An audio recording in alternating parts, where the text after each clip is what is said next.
Hello, I'm Dr. Basil Considine. I'm here from the ACU Online Writing Center, and today we're going to be talking about hypothetical case studies.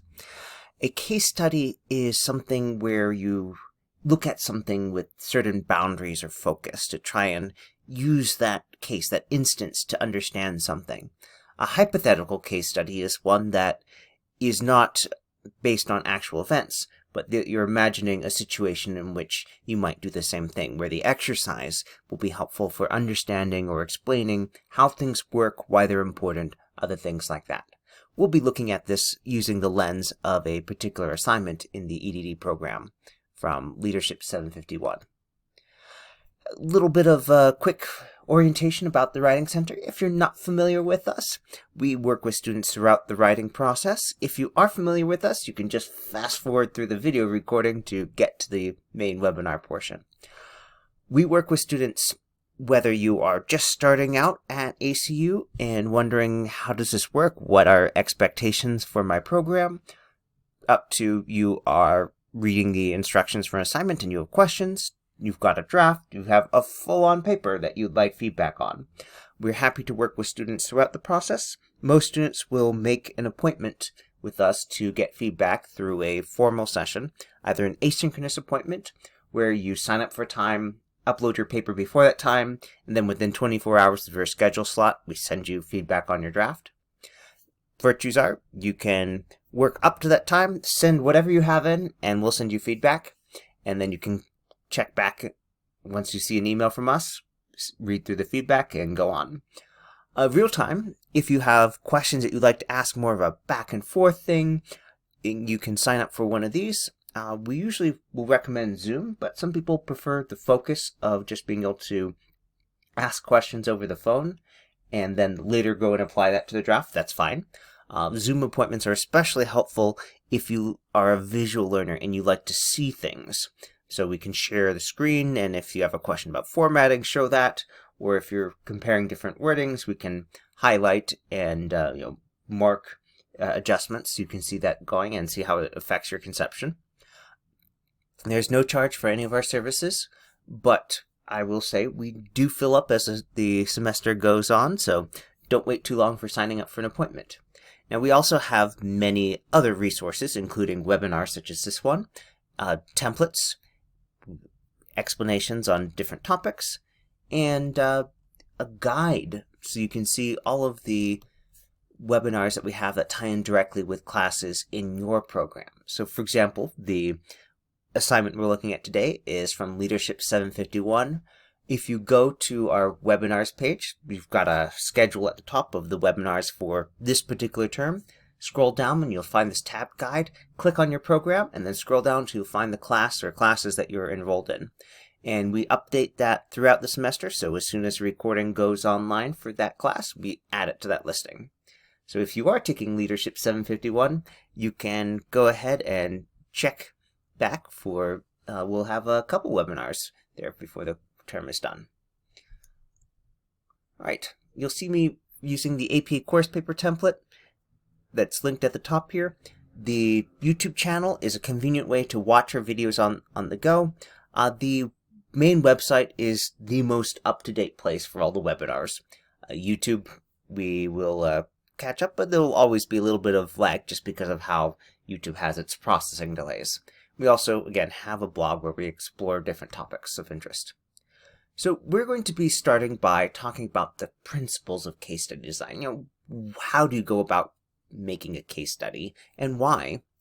Then we're going to look particularly at Leadership 751's Week 2 assignment 1, Why Does Culture Matter, which asks you to, although not in those words, to design a case study and then to write about that. And then we'll talk about, with that assignment in mind, how to apply the previous principles to that assignment. And we'll finish with talking about how to go from the instructions to outlining and drafting your paper. All right, so principles of case study design. Now, this is something we touch on in many different webinars, and if it's something that You are expecting to do a lot of work with this. Many of our programs have a lot of assignments involving case studies and case study analysis. You might check out some of these specific webinars. We go into varying levels of detail depending on the specific assignment tie-in that we're looking at. And if it's something that you have struggled with in the past, I do recommend watching a couple of these because there is a good reinforcement as you improve and concretize your understanding. And plus, you can go to the Writing Webinars Guide and search for case study or case studies and see everything that comes up there. So we have more than just these three, but these are three that I particularly recommend. So the question comes up, what are case studies for? Or why would or should you use a case study? Well, they are very helpful for generating ideas and gaining an understanding of a subject. Because, in part, crafting a case study involves isolating particular details that makes it easier to compare things and to analyze them and see the implications.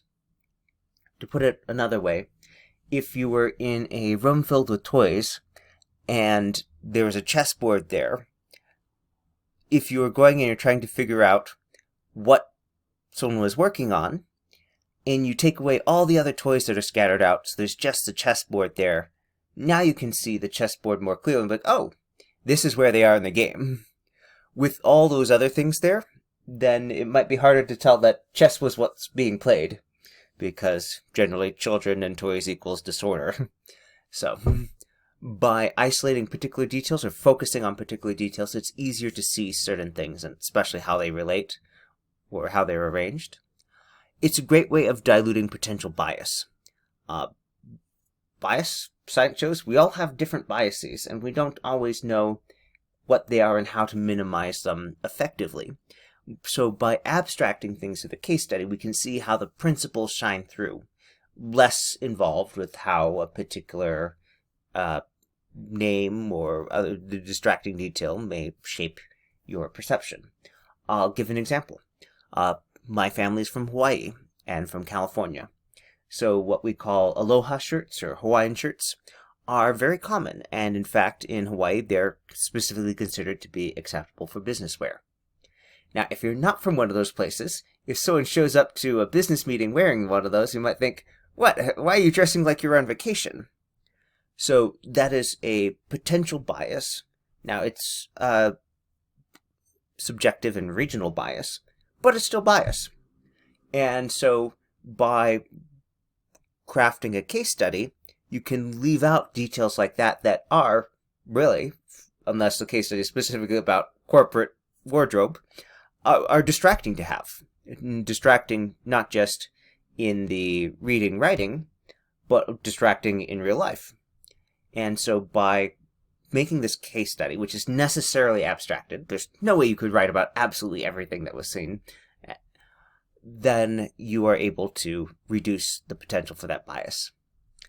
And these come together when we're trying to understand how theories work in the real world by applying them to an actual real world situation or something similar to what you would find in the real world. Now, one of the ways that you're able to go into the depth to really explore these things is by setting boundaries, by defining what is and isn't in scope, and thus choosing what you incorporate details on. Now, we'll talk about that more in a little bit as we get to the assignment, but some examples of how these might be applied. Well, let's say you're trying to decide what is the best decision to make, or to practice that role-playing. Alright, so knowing what you have to consider, what does the person that you are role-playing as, or persons as the case may be, what do they know and what do they don't know? And you describe that in the case study. You could be using this to identify a phenomenon or a pattern of behavior, like, oh, yes, so since we're only focusing on 6 people here, rather than if you're going in the management setting and just trying to observe people in their different cubicles or offices at work, with the perspective from this case study write-up, which only describes 6 people and what they're doing, it's easier to see, okay, what's going on, what's happening again and again, what are those patterns, or phenomena. And it's especially helpful if trying to understand or explain a complex phenomenon, because when we're moving to the natural or real world, there's a lot of stuff that can be obscuring or confounding. And so being able to take some of those details out of consideration is really quite helpful.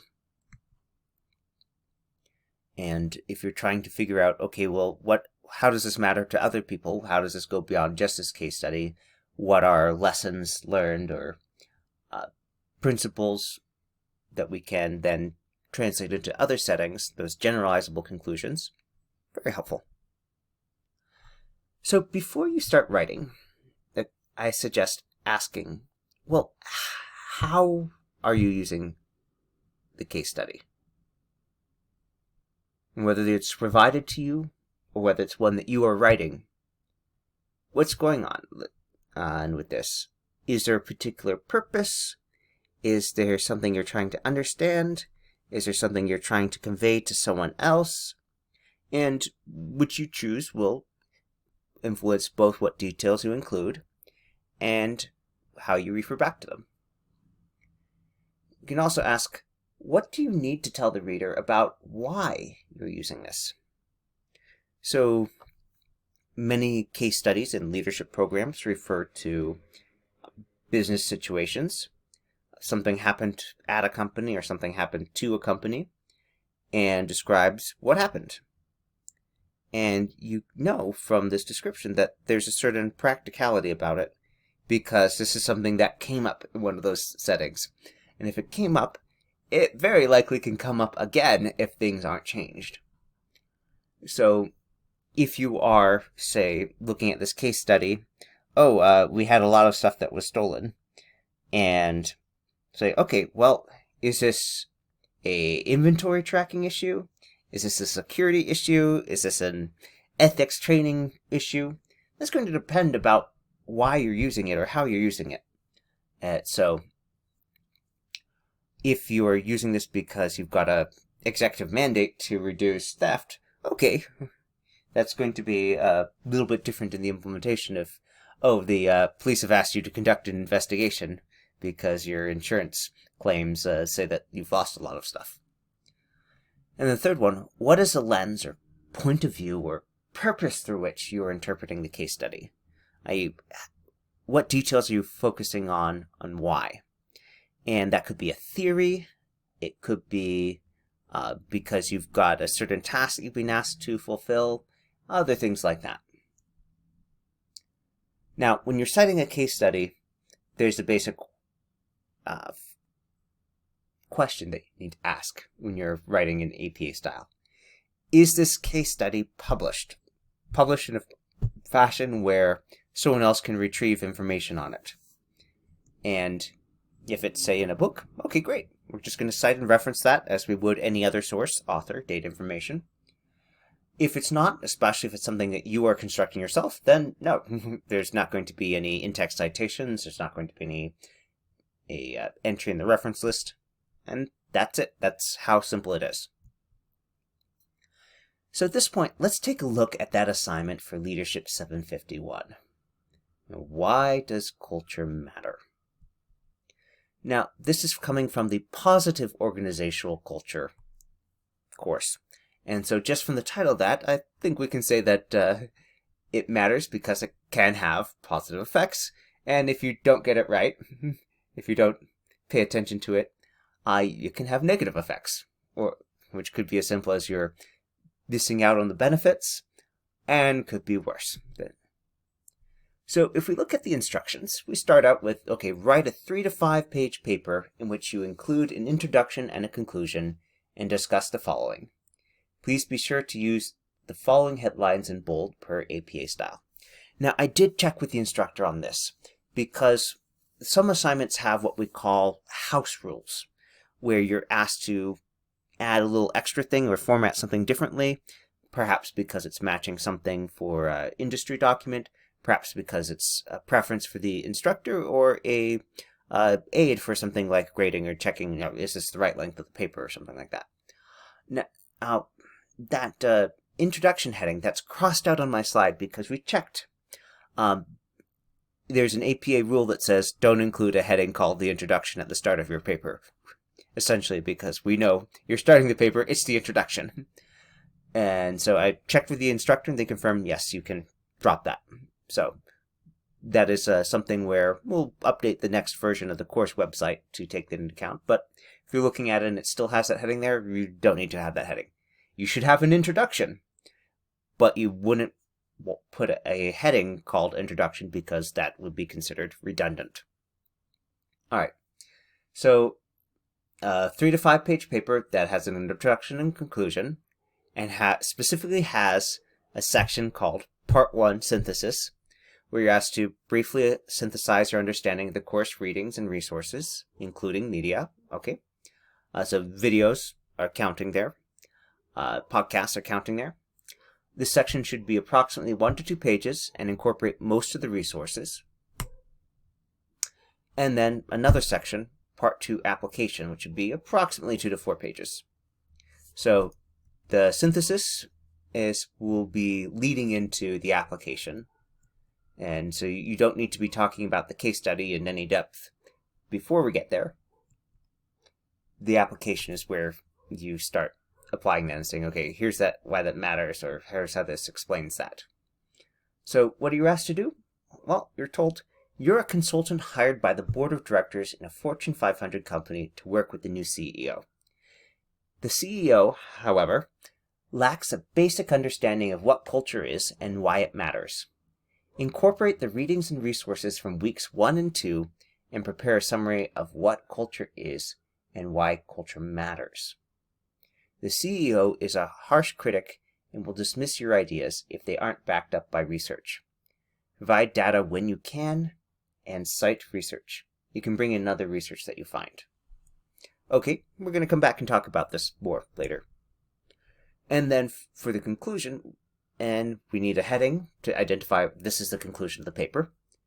And the purple text in square brackets, that is added here to these instructions. It's a clarifying note from mine that those bullet points aren't saying what should go in the conclusion. These are general notes about the paper. So that you should support your thoughts from the course readings and other resources, demonstrating that you have read and understood what's been written on those topics.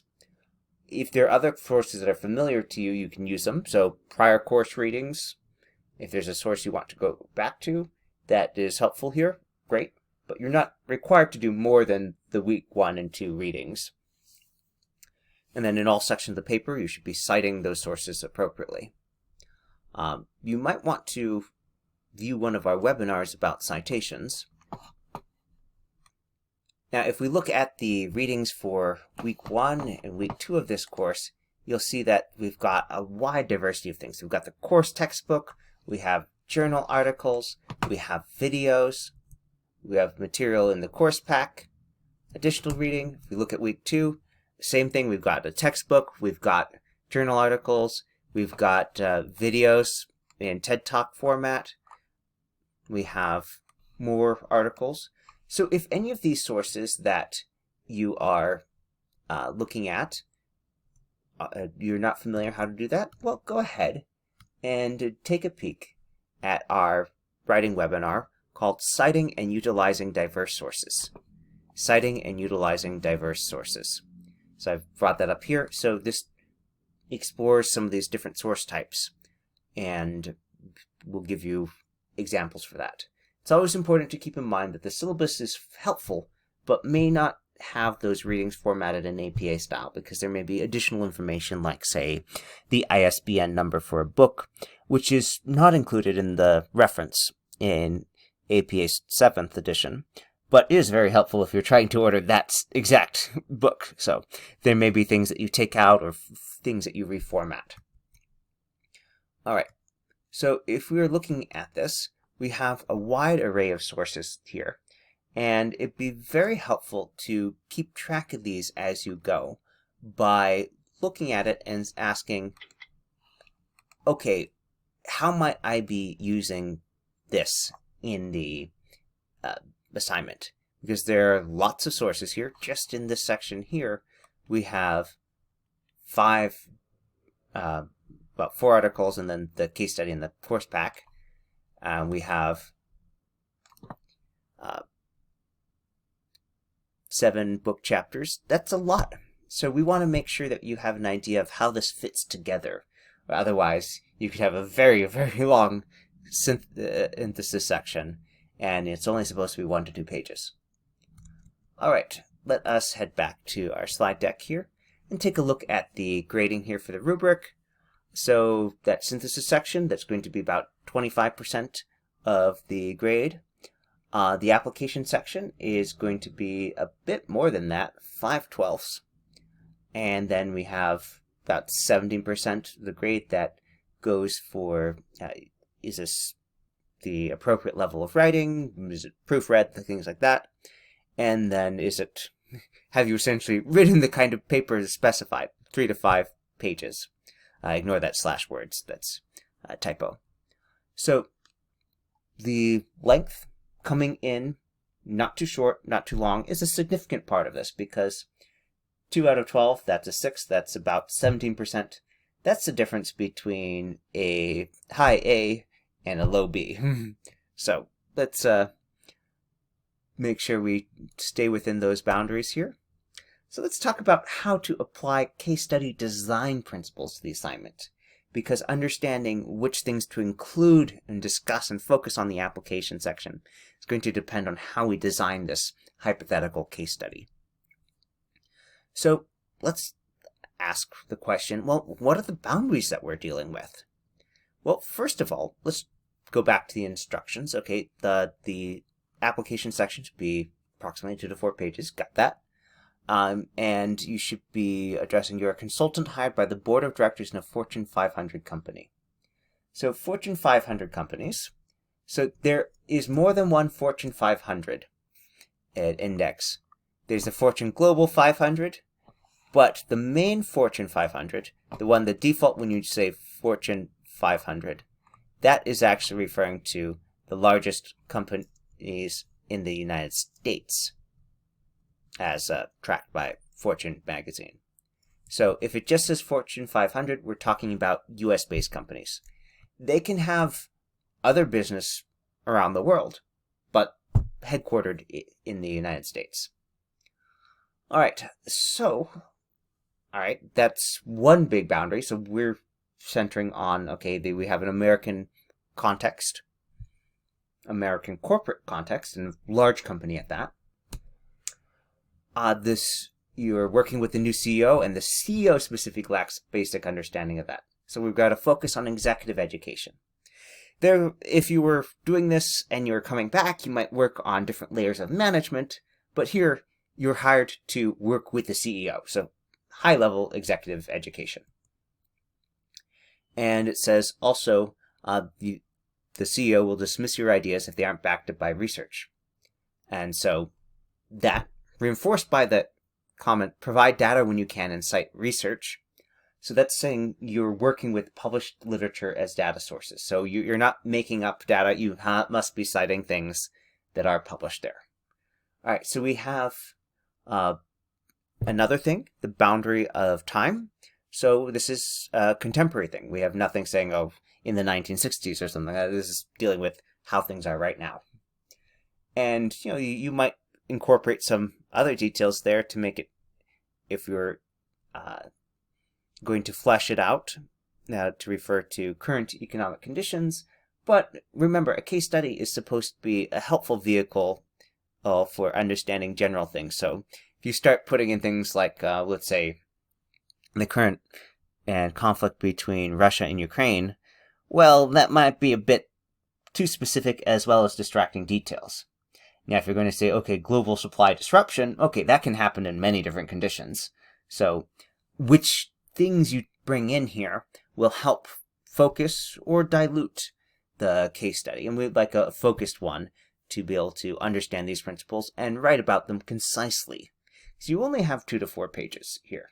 And with all the readings that you have to potentially incorporate, you want to be efficient. You want to be making sure you're only talking about things that are important for your argument and for your explanation of what culture is and why it matters. which is probably leading to, okay, what should the CEO be doing after that? And that'll be in the conclusion section. So let's go to that question and set that we had earlier. So how are you using the case study? Well, in this case, the case study is basically the scenario for your essay, your descriptive and argumentative essay. Okay, hey, here's what culture is, and here's why it matters to you. You in this case being the CEO that you are writing for, about why it matters for, we'll say, executive leaders of big American companies. And the descriptive and argumentative part, break this into the descriptive part of the assignment. That's when it's asking you to explain what culture is. The argumentative part is where you're making a case and making your argument that culture is important. It matters. And the next one, okay, what do you need to tell the reader about why you're using the case study? Well, we get some of this from the assignment, but a helpful way of understanding this is, well, if you're a consultant and you can't demonstrate that your service has value, you're not going to get rehired and not retained. So there is a certain bit of saying, oh, here's something, it is important, if we don't have it, we should get it. And then, the follow-ups up, oh, I can help you with this, that. It's helpful to keep in mind for understanding how much detail to go into. Last question, okay, what's the lens or point of view or purpose which this is being interpreted? And we have that provided thing, there's a need for executive level education. Now, if we look back at this, see, okay, the CEO lacks a basic understanding. So we're being told that there is a gap. Now, from all the readings that you have to do for this course, last week and this week, you know that culture is very important and that leadership having at least some understanding of what it is and how to not discourage a positive culture, at least, is very important. So since that's well documented in literature, we have a practice gap. So if we're recapping things for this case study, so we have a American setting, large corporation in the Fortune 500, there is a practice gap between what the literature says to do and what's going on, because the CEO can't practice it when they don't know what it is and don't appreciate it. And so part of the purpose of rewriting this is to change that. At this point, let us move into outlining and drafting. So this is a great time to grab a copy of the APA course paper template. If you're watching this on video replay, you can pause, type tinyurl.com/ACU template into your web browser, and that'll bring you to a Google Drive share where you can download the paper. You don't need to ask for permission to edit it, although if you do, we'll just email you a copy of the paper. You can download it immediately. Go ahead and grab that now. Now, with this paper here, the first thing I want to do is to start filling in the information here. And with the title, it's helpful to know that in APA style, you're not required to have original, fancy, poetic, elegant titles. They should be descriptive, accurate, and reasonably concise. So, if we look at the name of this assignment, this is the Why Does Culture Matter? Well, you could just call it Week 2, Assignment 1, Why Does Culture Matter? And that's, again, not fancy, certainly not poetic, not elegant prose, but it is descriptive and it is reasonably concise. So go ahead and fill in that information. You can have your program here, the course, instructor, the date that is getting turned in. And, you're not required to have this. You can replace it with something else, but this does the job that you need. So I'd say start with that and see if you can do better, if you can have something that you like better. You also need your title here, so it's a good idea to go ahead and just paste that in so you know that it's exactly here. I'm going to quickly delete this placeholder text. Same thing with the references. Alright, so let's look at what the instructions say to do here. Well, we have this, so let's go ahead and let's start just pasting this information in. Now, if I just go ahead and I paste directly from the web page into Microsoft Word, there's probably going to be some formatting that I don't want. So, for example, the font is not the same. So you've got a couple choices. Just clicking on this little clipboard thing after you paste it in. I'm going to pick Match Destination Formatting. Let's see how that changes that. And now we have the right font, the paragraphs are indented. Okay, this is looking where we want it to. Now, this is one where we talked about this already. This is, the instructions clarified that you must have an introduction, but you do not need to have a heading there. And because APA style rules say don't have a heading there, we're just going to black this out immediately.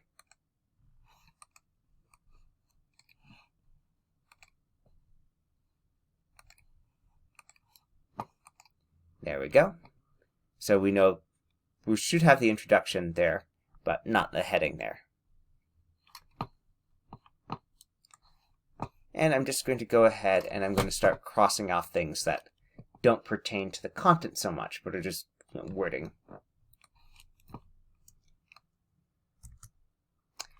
Alright, part 1 synthesis. So this is going to be the first heading in the paper, after the title here. And so per APA style rules, that should be an APA level 1 heading. Now since we're using the template, if I open up the styles pane here, so the home spot on the ribbon, styles pane, we get this menu here. You'll see some of these choices are up here as well for quick access. So we want an APA level 1 heading. Alright, so if I click on that, boom, it is centered and bolded. Now the next heading, Part 2 Application, should be at the same level, so we also want that centered and bolded. So we'll apply the APA Level 1 style. There it is. And here we have the conclusion. Same deal, it should be on the same level, so APA Level 1, great. Now as far as this, address the following, okay, we're taking the instructions as a list of things. So we'll just take that out because we know we're supposed to address everything that remains in our outline here. So looking at this, we have this instruction, prepare a summary of what culture is and why culture matters. Okay, so we can actually go ahead and paste that, take out this, and now turn those into headings because we know we need to have a section there, and this will help us clarify how long each section is. So go ahead and we'll apply the next level, AP Level 2. Now you'll see that that's bolded and made flush left automatically. We need to add the capitalization though. Okay, helpful tool up here, again on the home ribbon, we have this capitalization tool. We say capitalize each word. In this case, we get the capitalization we want. Same thing here, we'll make that an APA Level 2 heading. And we'll go ahead and we'll adjust the capitalization. And there. So we're going to need to have sections there. And you can start outlining here. I'm just going to put some bullets here to make it clear that this is part of the outline and not the full paragraph that we're going to keep yet, and not the instructions. And you know that it's going to start with culture is something, and that there's going to be a citation supporting that. And you might even say, okay, well, you could start with culture is defined in, and say, I don't know, culture in a workplace setting, or culture is defined as blah, blah, blah.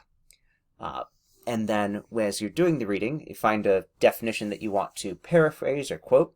You can add that to this sentence and then update the citation. And great, you've got your opening thing that you'll expand on. Now, why culture matters. So you're probably going to want some examples here. So let's go ahead and start a list. Example number 1, example number 2, example number 3, example number 4.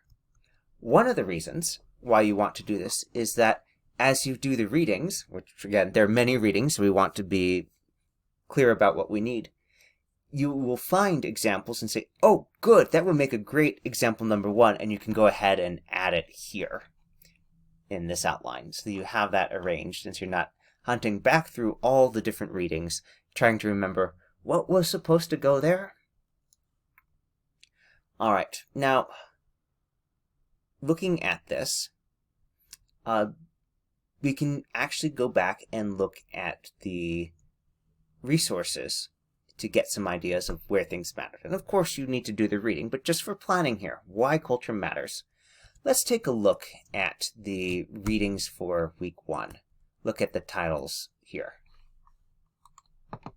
The toll of toxic workplaces. Okay, that sounds like a bad thing if you don't have a good culture.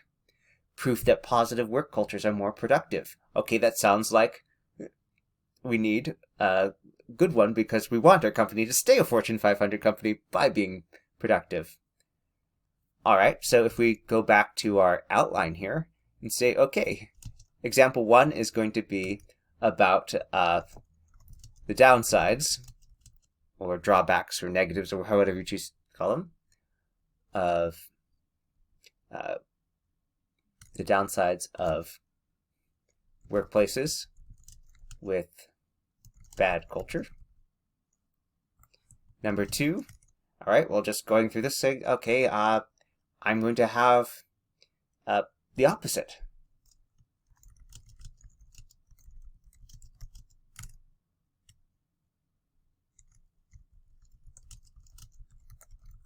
Now, for something like that, say, okay, just from the headline you hear, okay, more productivity. And as you are planning this out, you can say, okay, well, that's going to be this source here. Okay, Sapala and Cameron.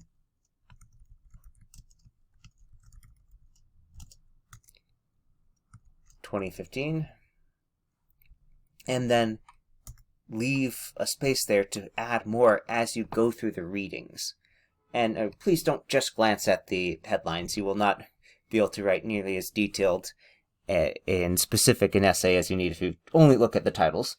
But the titles can certainly guide a starting arrangement and suggest, yes, this is probably a source you want to be using in this particular section. Now,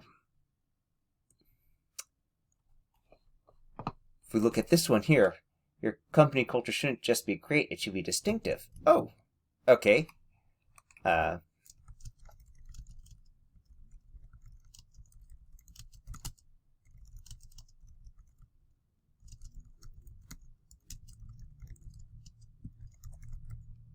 Now, as you're just planning, I would say work to get the ideas down, but make sure you go back and are consistent here, because here we have bad culture, positive work cultures, just workplace culture.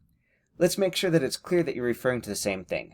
And if we look at the titles here, we have work culture, corporate culture, workplace. So it's consistent and it's inconsistent in those sources. But we want to make sure that our readers know we're talking about the same thing. So if we look at this, it just says culture is. So the assignment instructions here don't specify that, so make a decision. I'm going to say, let's go with work culture. So, and then here, bad. Well, let's align that wording there. So if we're using positive here, negative. All right, now you will very likely end up with more than 4 examples here, but consider how you might group those together, because you're going to be writing multiple paragraphs in this section, and having more than one instance, more than one source, more than one example, more than one situation where something is useful is helpful. All right, so the application section, usually for this kind of assignment, students do pretty well, but the synthesis section can be a little tricky. One of the reasons it's tricky is that you only have 1 to 2 pages to do that, and you've got a lot of resources to talk about. And really, if you're looking at it, okay, synthesis, ask yourself, okay, what are you being asked to do? And that is essentially to say, okay, here's what this all means put together. Here are the most important takeaways, and here's how they apply things, or here's how they lead in practice. Now, there'll be a separate thing where you apply it to that specific case study, this specific hypothetical case study of advising a Fortune 500 CEO. But on the general saying, oh, well, leaders should do X, that you can certainly touch on that in this section up here. So, looking at this, okay, what is your understanding of the course readings and resources? So, okay, let's back up to the introduction, because these parts are all interrelated. If you say, okay, what should the introduction be telling us? Well, what are you talking about and why? And notice that the title of the assignment, it's not, does culture matter? It's, why does culture matter? So we can take it as a given that, yes, it does matter. It is important. With this in mind, all right, if you're saying this matters, we'll start out with that.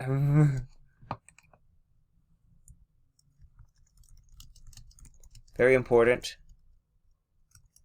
To whom?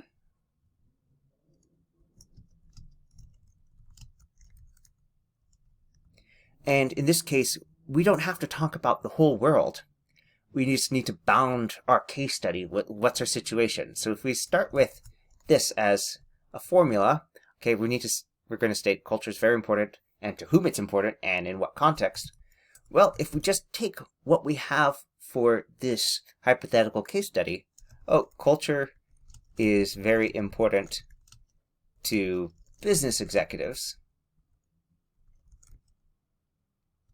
at, and you could say Fortune 500, corporate America, American companies, large American corporations in the Fortune 500, or whatever it is. But that's bounding, okay, here's what we're talking about. And that helps you filter the information for the synthesis by looking at, okay, what is relevant to that specific context.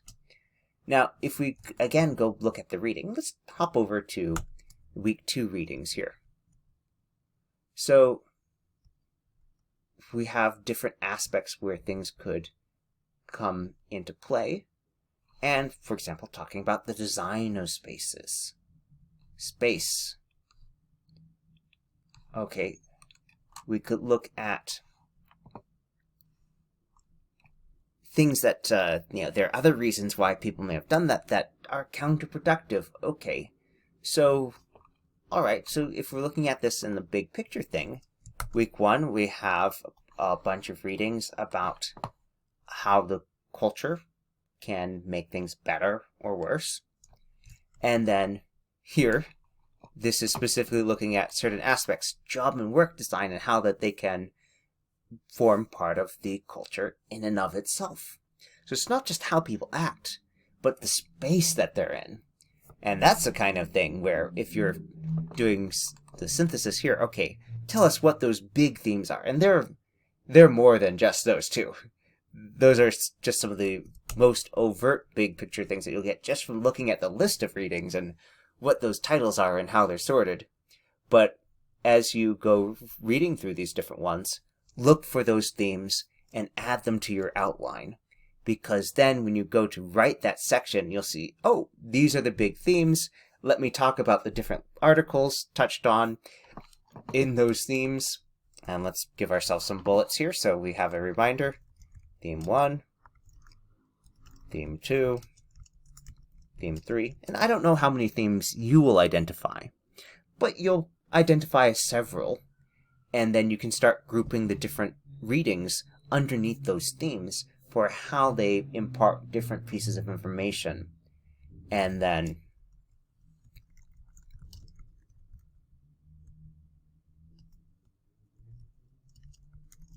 what's the big picture or takeaway from that? So what do these things mean combined? And that will give you a set of things all primed, ready to talk about when you're doing this section, when you are talking about, okay, well, what should that CEO know? What should they know about what culture is and why it matters? And that what culture is, it's not just culture is defined. That's role of space, just looking at the assignment, and readings, other things like that, and to start expanding this list, because the CEO's understanding of what culture is or is not can have a fantastic influence.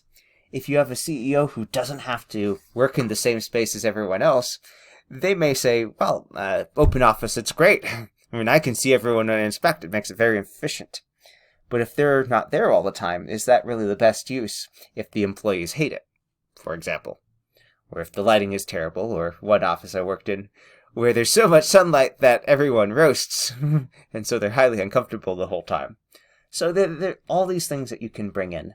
But by building this outline as you do the reading, you will be able to set up a set of notes for you to work with, give yourself lists of things to talk about in the application section, and help ensure that you are not having to go back and read your sources again to find the supporting evidence, because you're going in and you're constructing the list with an eye towards what you know you need to talk about, and when you read something saying, okay, so how does this fit into the argument I'm making in this essay? Because, again, it's not just descriptive. You're not just saying, okay, this is what's going on. You're also making a case, and this is what's important. This is what should be done. All right, I hope that's helpful. Just do a quick recap here.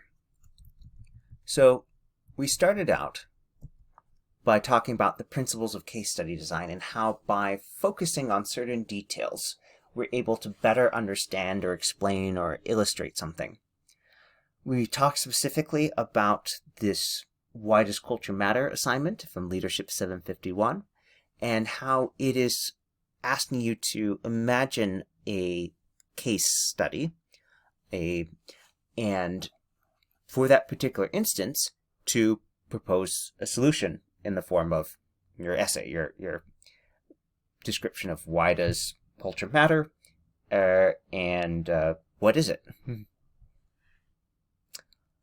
Then, so we talked about how to apply those earlier principles of case study design to the assignment, and we finished by talking through outlining and drafting.